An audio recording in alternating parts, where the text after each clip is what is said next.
జీవితంలో ఇది చాలా చాలా ముఖ్యమైన అంశం అండి. మన ఇళ్లలో చూడండి, అంటే మన బంధువులు అనండి, లేదా స్నేహితులు, కొలీగ్స్, వీళ్ళలో కొంతమంది ఎప్పుడు నెగటివ్గానే మాట్లాడతారు.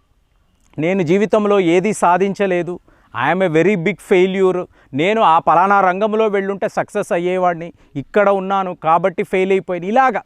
అంటే తమ గురించి వాళ్ళు ఎప్పుడు నెగటివ్గానే ఆలోచిస్తూ ఉంటారు. అంటే దేహానికి మీరు కామెడీగా చెప్పారా, సీరియస్గా చెప్పారా, దానికి అవసరం లేదండి. కణాలు అంటే మీ బాడీ, మీ మైండ్, మీ సెల్స్, ఇవన్నీ కూడా ఏంటంటే మీరు ఎలా మాట్లాడుతున్నారో, ఎలా ఆలోచిస్తున్నారో దానికి తగ్గట్టుగానే రియాక్ట్ అవుతాయి.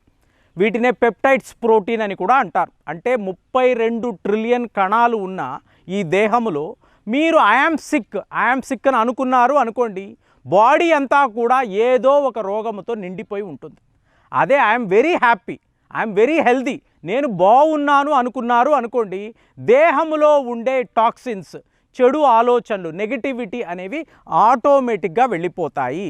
కాబట్టి ఎప్పుడూ కూడా పాజిటివ్గా ఉండాలి. నేను బాగున్నాను, ఈ సమాజము కూడా బాగుంది అన్న ఆలోచన మనలో స్ట్రాంగ్గా ఉంటే, తక్కిన వాళ్లకు కూడా ఇలా పాజిటివిటీని మనం నేర్పించగలిగితే ఆటోమేటిక్గా ఒక హెల్దీ సొసైటీని మనం క్రియేట్ చేయవచ్చు అని మన గురువులు కొన్ని వేల సంవత్సరాల క్రితమే ఒక గొప్ప సందేశాన్ని మనకు ఇచ్చారు.